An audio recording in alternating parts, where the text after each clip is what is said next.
Steve, if you could just run us through kind of your schedule and what to expect from a COVID protocol the next day or so. Yep.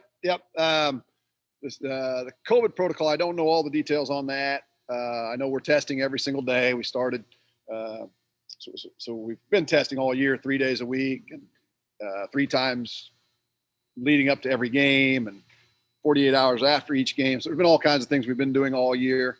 Now we're trying to satisfy the conference protocols as well as the NCAA.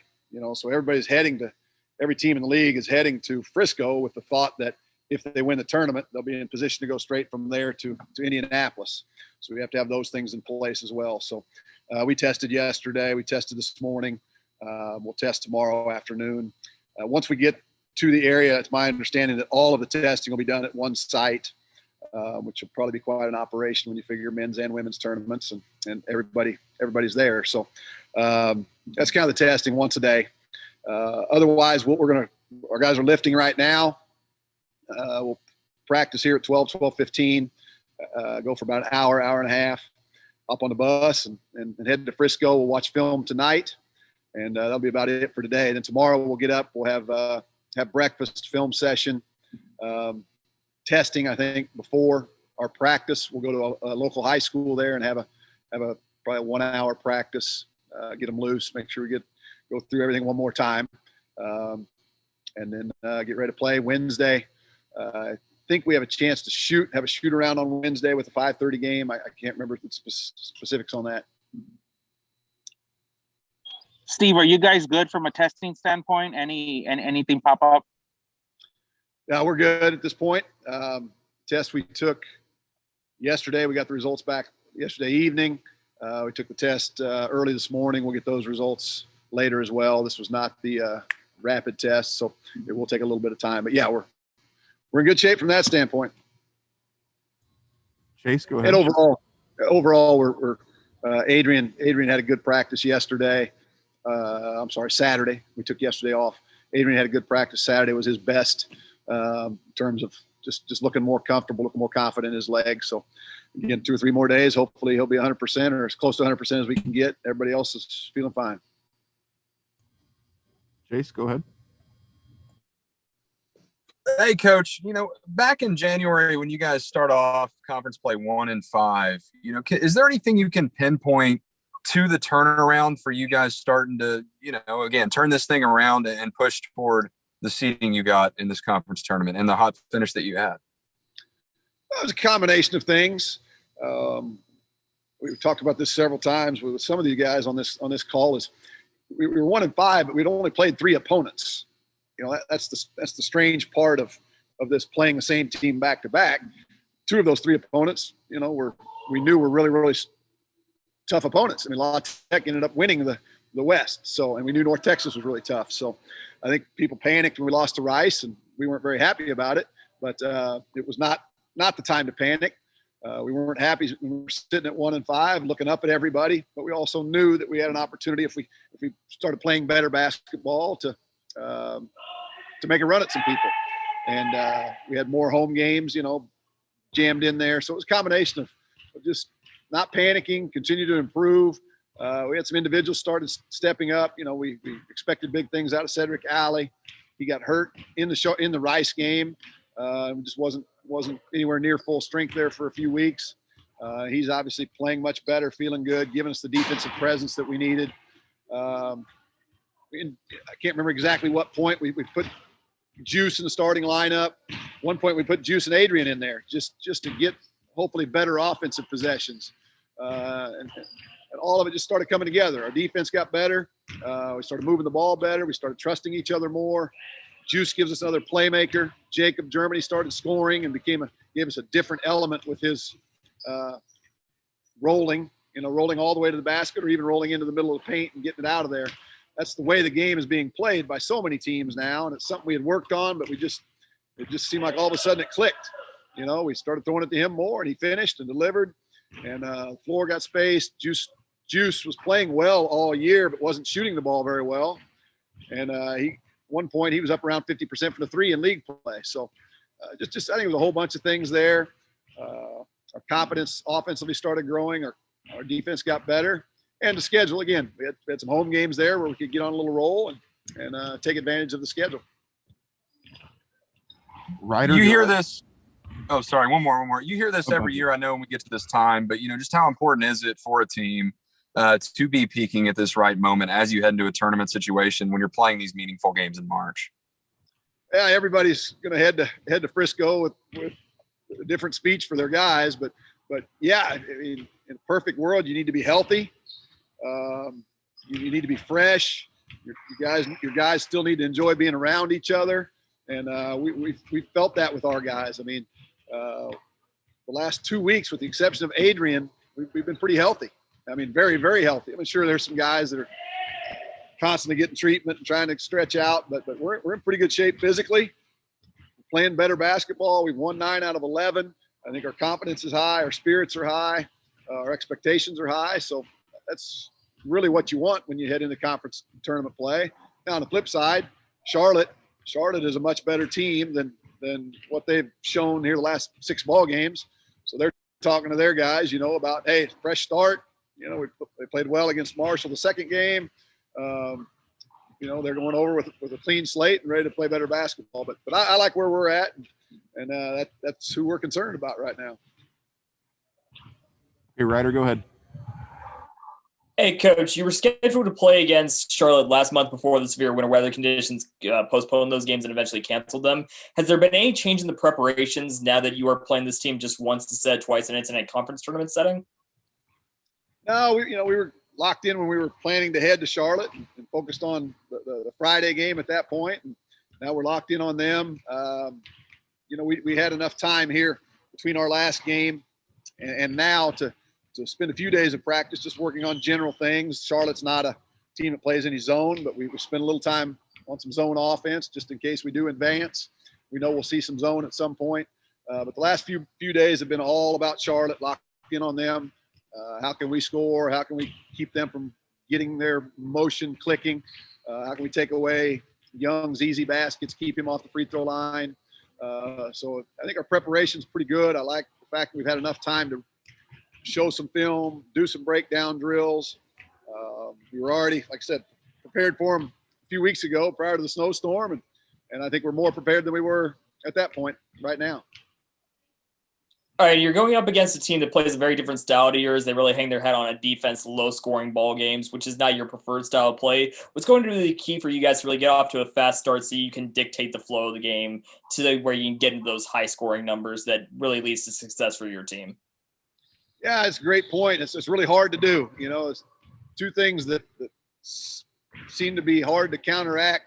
When people go small, most teams the other team will go small. When teams try to slow it down, it's hard to speed them up.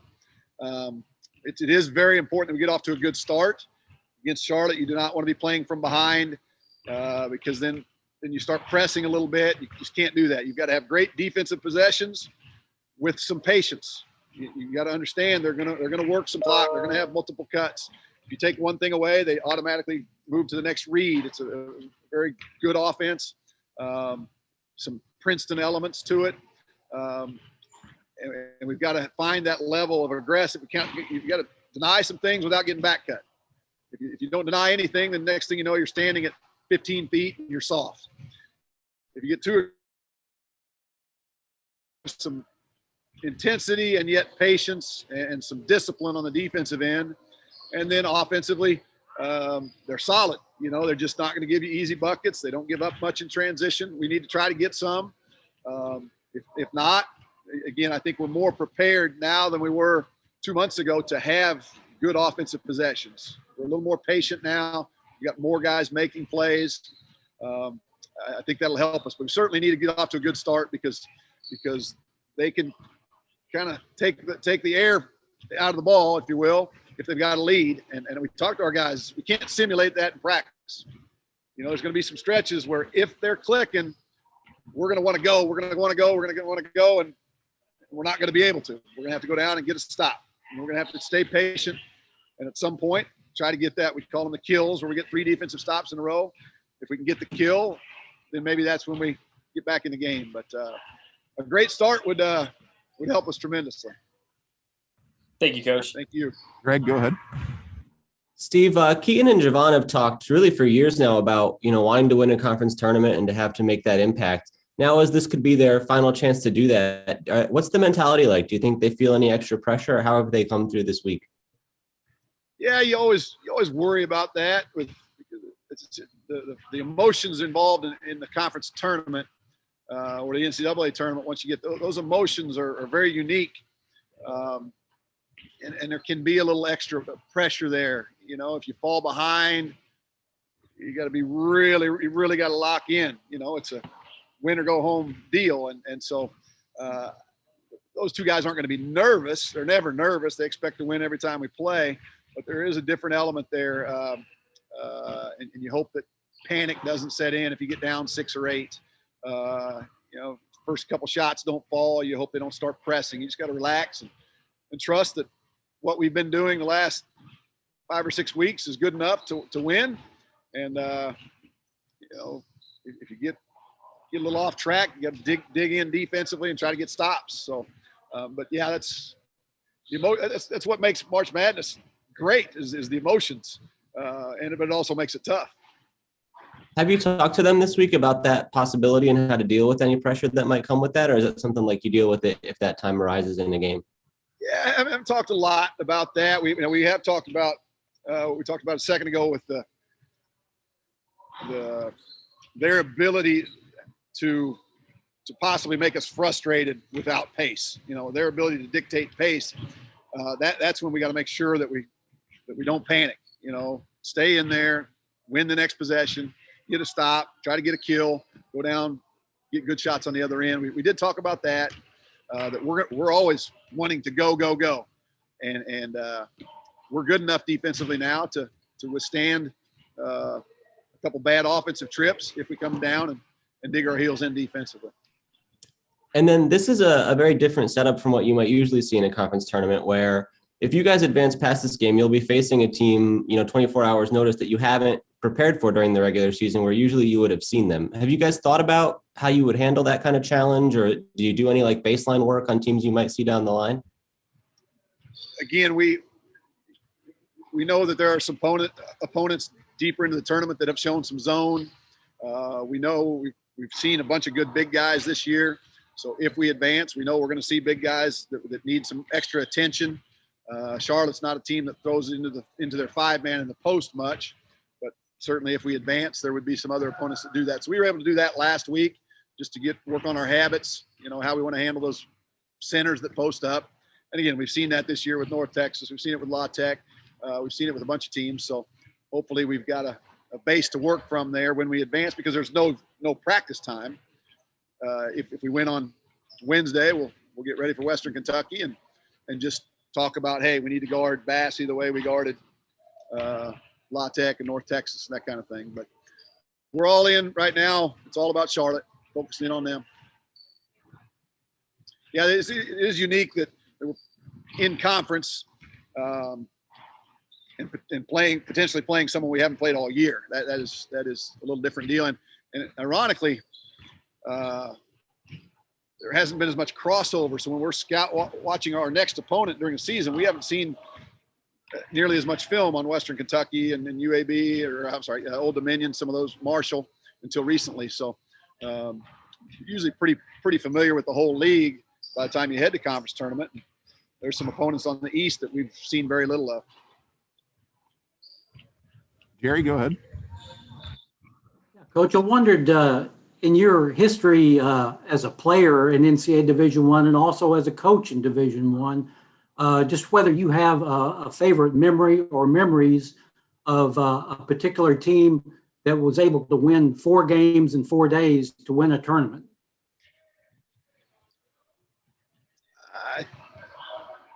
We were coaching at UNLV. I think we probably just won three in a row, 2 different years. I don't think it was a 4-game situation. Those memories were pretty special. There was a stretch in the Mountain West where New Mexico was always good, San Diego State was always good, but there were 2 years in particular where us and BYU were the 2 best teams. BYU won the regular season 2 years in a row, and then we knocked them off in the conference tournament 2 years in a row. That was pretty special. I mean, that was unbelievable atmosphere. It was the Mountain West. There could not have been 2 semifinal games anywhere in the country that had better atmosphere and support than we had in those games. Thomas and Mack Center, San Diego State traveled well, BYU traveled well, New Mexico traveled well, and UNLV, we were at home.